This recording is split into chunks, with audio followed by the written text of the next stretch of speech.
being left behind by tech advancements, consumer monopolies, and crumbling infrastructure. And now, she might be living it firsthand. She definitely missed a turn. This couldn't possibly be the road to the university. Could it?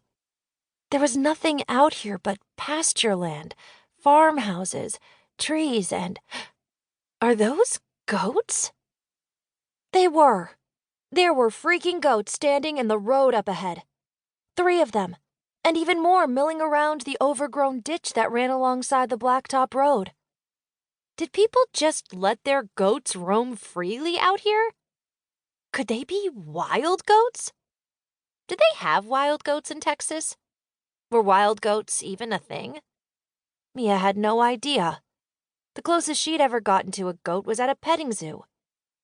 She honked her horn as she neared the goats in the road.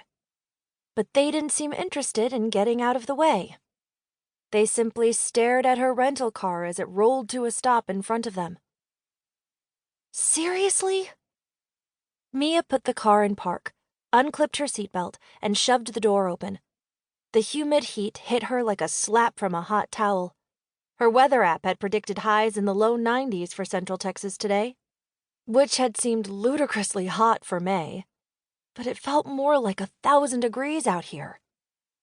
She took a few steps toward the nearest goat and waved her arms, trying to look menacing. Shoo!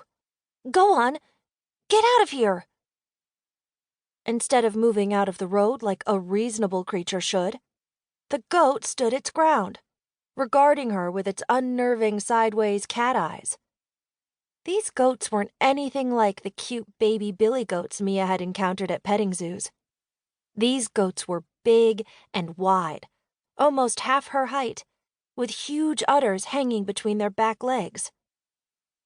She felt a moment of trepidation as she remembered a video she'd once seen of a man getting knocked over by a rambunctious goat.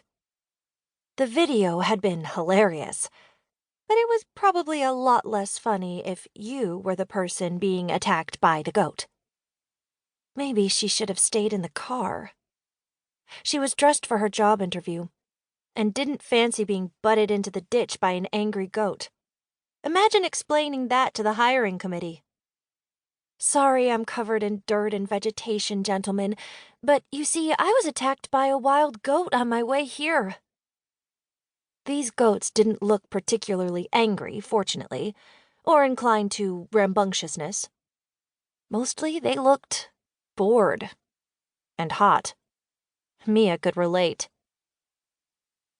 I don't think you're supposed to be here, she said to the goats in the road.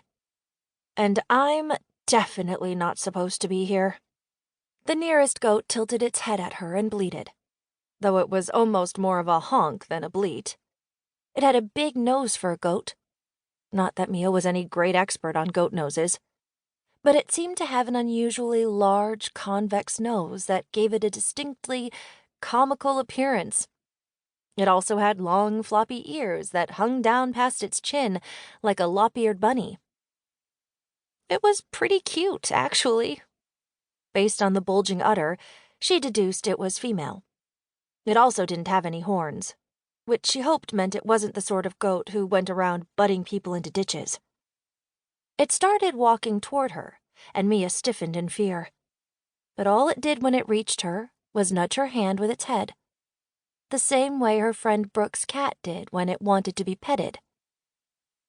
Mia gave the goat a tentative scratch between its floppy ears, and it closed its eyes in what was clearly an expression of ecstasy. When it noticed its friend getting attention, one of the other goats wandered over and bumped its head against Mia's leg.